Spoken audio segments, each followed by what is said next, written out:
Welcome back. I'm so glad to see all you guys. Welcome back. I missed you. Did you miss me? I missed y'all. Welcome. Today we're going to be talking about the 7 steps to relocating. Hi, I'm your host, Samantha, and I want to welcome you back to another episode of The Real Samantha. And again, we're going to talk a little bit about 7 steps of relocating from your home to a new home, right? So let's get into it. What I want to do, the first step is to put in a change of address at your local post office. They also have a mobile app that you can download into your phone. Again, what you want to do is put in a change of address because, again, you're going to be changing your address. So all you do, you walk into the post office and let them know, listen, I'm relocating and I need a change of address. May I have a form or anything like that? They're going to ask you whether you know the address. So make sure you know your address before you walk in for the, to relocate. Right? Again, you can also download the mobile app. The mobile app, I believe, is USPS Mobile. And again, you can also change your address there. Also, the next step to that will be also to write a letter to your landlord. And the name of that letter is called a notice of vacate letter. You can find this app, the letter actually on Google, and you can download it yourself from your computer if you have a computer. Or you can go to your local library, download it, from out of the computer. And all you're gonna do is just fill it out. Basically, it's just basic things about like your name, your address, the date that you moved in, the date that you plan on moving out, and I guess any outstanding monies that you're gonna pay, whether it be for that month or whatever, or half of the month, if you're moving out in the middle of the month, that type of thing. So you can actually put all of that into the letter. And again, this is something you can find on Google. It's basically everywhere. You can use a local library if you don't have a computer. Again, if you have a computer at home that not at home. If you have a computer at work that you can kind of use and look it up or whatever, have it downloaded, or you can use your home computer and do the same thing. Download the notice of vacant letter and fill it out and everything like that. And again, you also want to save a copy for yourself and give one to the landlord. And again, what that does is it's like out of respect to letting them know that this is what my plan is. I don't plan to stay for the rest of the lease or anything like that. If you plan on leaving before your lease is up. And it's also out of respect. It's look at it almost like if you put in your 2 weeks notice at a job. It's letting your boss know that I'm going to be leaving in 2 weeks. And it's out of respect. So just in case if you need to come back for any reason at all or if you want to reapply for that particular job, you're just leaving a clean slate and a respectful slate. So look at it almost like that. So you're also doing the same thing with a notice of vacant letter to your landlord. And again, it's all about respect because, again, we don't know what the future holds. And it's all about, respecting, the place that you lived and things like that. And given the fact that this guy or person gave you space to live for X amount of time. Okay? So step 3, we want to say that I want you guys to pay off any debts that you may have that's in your area currently. So like, so again, like you plan on moving, things like that. So what you want to do, you want to close out any basic utility bills that you may have. So like, let's say you was paying cable, right? So you want to call the cable company up, pay off that, whatever outstanding monies that may occur while you were there. Pay that off or whatever, close the account. And then also same thing with, with the light bill. If you were paying light or electricity, things like that, you want to call them up, pay off any outstanding monies that there may be on their account. So that way, you're starting off with a clean slate. And again, you're not taking anything with you and nothing's being added onto your credit report, right? So you want to make sure you keep everything clean, neat, and that way you're able to move on successfully, right? In terms of your bank account, I want to say that you don't necessarily have to close out your bank account. What you could do is just go into the bank, your local branch where you normally bank at, your bank accounts and things like that.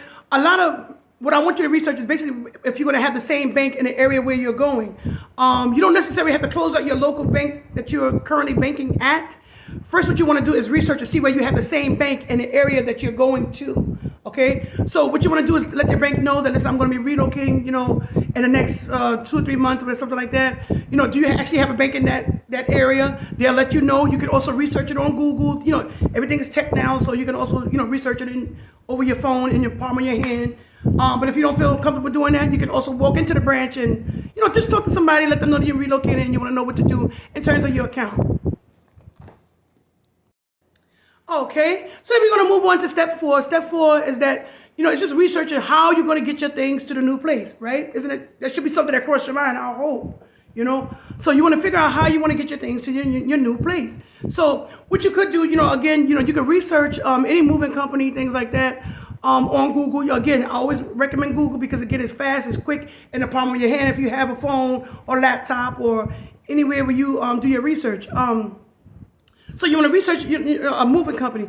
I know U-Haul, you can actually rent the actual van and a truck, and actually move your things yourself if you have a license and everything like that. You can also look at your family and friends, see who got a van, see who will let you borrow, not borrow it, but like you could pay them a little fee to move your things from one state to the other, things like that.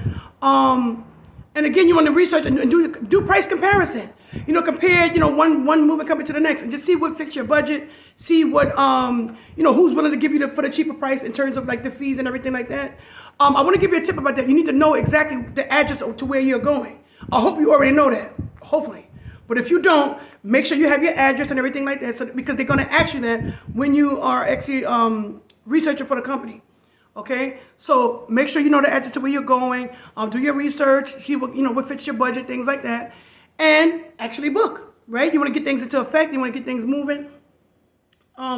The other thing you want to do, which is step 5, is to make sure that you have a savings. Right, this is very, very important because again, not only for things that you can before when you move from one place to another, you want to make sure you have things to keep you up and running. So like, let's say for appliances, sometimes when you move to certain places, they don't have microwaves and coffee pots and things like that. So you want to make sure you have just access of the money, and it's also for emergency. So what I suggest is maybe like up to say maybe $3,000, $5,000. And again, it's just a start. Some of y'all rich out there, but some of us don't have a big budget and things like that, or not making a whole lot of money. So I recommend that you probably save up to maybe about $5,000, and that's to cover your first month, second month. Also to buy some of your basic appliances that you may need. Buy that airbed if you can't find. In case things happen with the moving company, things like that. Sometimes they run a little bit late or don't get there on time, or they don't meet your expectations. So they might be tell you Friday, but they don't come until 2 weeks from the time that you moved in. So again, look into those airbags, girls. Okay, don't be so proud. Don't be so proud, right? So my point of that is just make sure you have a savings. The savings again is to cover your appliances, to cover the fact that you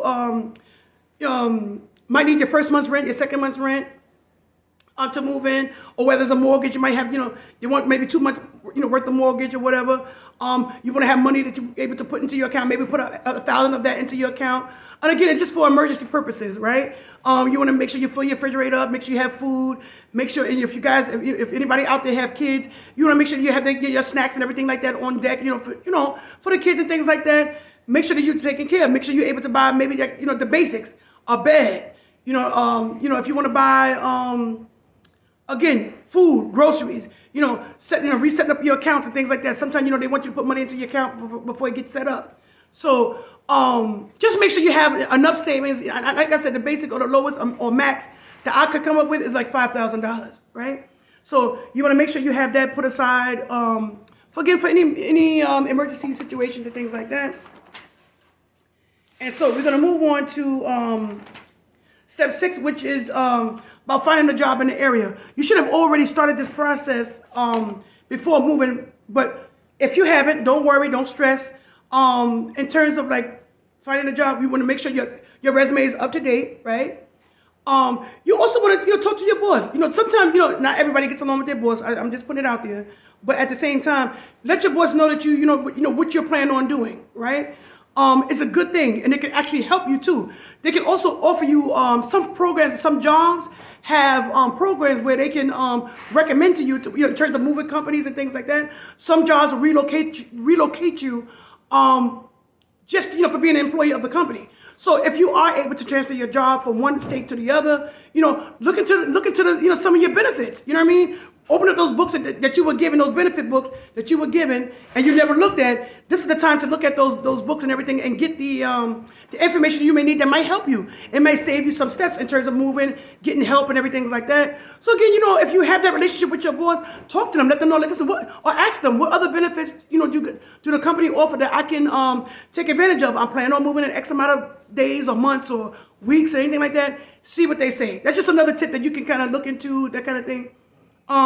If your company doesn't have that, what you want to do is make sure you update your resume. Make sure you get your resume out there. Start applying to jobs in the area that you want to go to.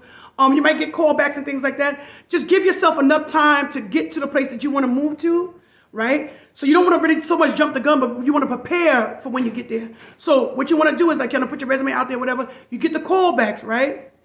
So what you want to do is make sure you they're going to ask you, okay, when do you think you're able to start? That's the main question that they ask you, right? They're going to see on your resume that you're from New York or from Baltimore, from Maryland, X or whatever. So what you want to do is make sure that that you prepare yourself before you move. So again, you want to get your resume updated. You want to get your resume out there. Start posting your resume in like, Indeed or LinkedIn, any employment app that they may have in that area. So you want to apply for jobs in that area that you're going to. Again, give yourself enough time to get there. So again, if you happen to get that call back, have an answer for them. Let them know that you'll be there in 2 weeks and you would like to start. This is my strengths. This is what I can bring to your company. Here's my contact information. Here's my references. Have everything prepared, before you make that move. Okay. So what I want to also move on and talk about, visit and research the area that you're going to. And what I mean by that is, it's just what it says, visit and research. What I mean by visit, right? Because I don't know, everything is so mobile and so tech-wise now that everybody's searching everything on the website. When it comes to moving, you need to go to the area that you plan on moving to. Research where the post office is, research where the police station is, research where the hospital is, research where the schools your kids might be attending to, or the college that you want to attend. Research all of those things and just see the close proximity of where you plan on living. Because again, you want to be around those things because just in case of an emergency, you want to be able to go to the hospital. In case something happens, you want to be able to call the police or go to a police station. You want to be able to make sure that that you're able to enroll your kids into a school. So you want to research the school and everything. And these are things that I feel like you need to actually go and see the distance. You can actually put it into your phone. Research the area and things like that on Google. You put in your address to where you want to go. You can also put it into like a GPS. One of the tips I want to say is, most phones have GPS. You put in an address to where you plan on going, right? And sometime in the GPS, it tells you where the hospital, police, and all that kind of stuff already into your phone. So that's just a little tip that you can kind of go into and research on your own. And then, like I said, it's to go and visit. You want to go and visit in the daytime, and you want to go and visit in the nighttime. The reason why for both is that you want to see how the traffic and things are in the daytime. Things are different at night. Again, you want to see, like if you're working and you take the bus, for instance, how far the bus station is from where you live or where you plan on living. How far the police station is from where you live. All of these things are going to come into play, especially like in things of emergency and things like that. And you also want to know for your own record.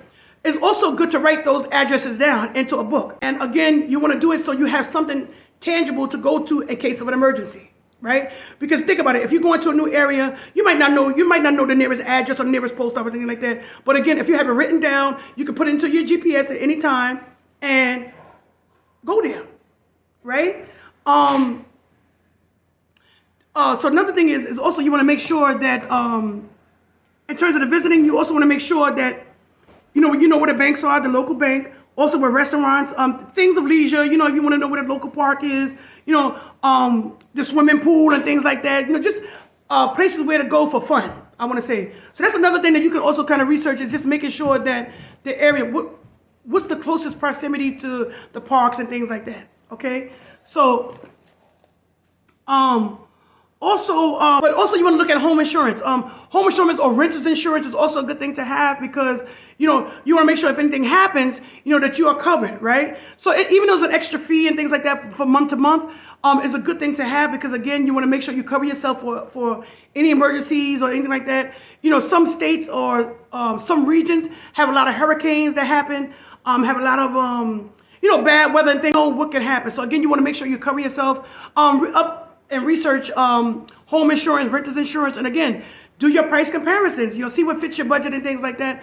And again, it's just something that, another tip that you can use in the future, and just making sure that you get yourself covered and for the emergencies.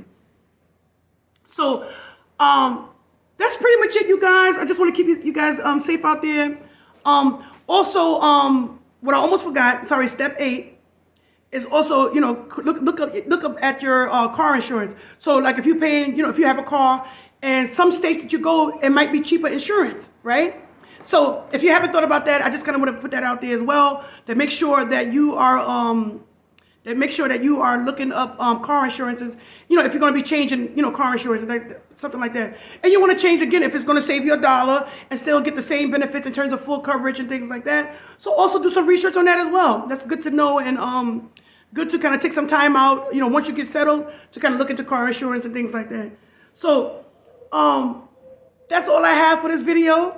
I wanted to tell you guys about my necklace. I've actually got it from Drip and Jewelry. It's a site on Instagram, and again, it's called Drip and Jewelry. It says DRIP, the letter N, JURY.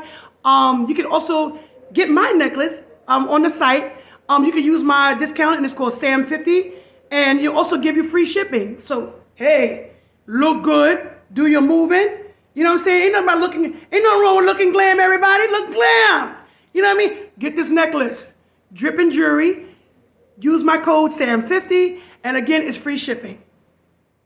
So don't forget to hit like, comment, and subscribe, and hit the notification bell. I need that bell to be hit, y'all. Press it, press it, press it, press it. Like, comment, subscribe. I love you guys. Look forward to my next video. It's going to be called some tips on moving out of your apartment or home. We're going to give you those tips. So that's coming soon. So look out for it. And I'll see you guys soon. Mwah, mwah. Have a great day.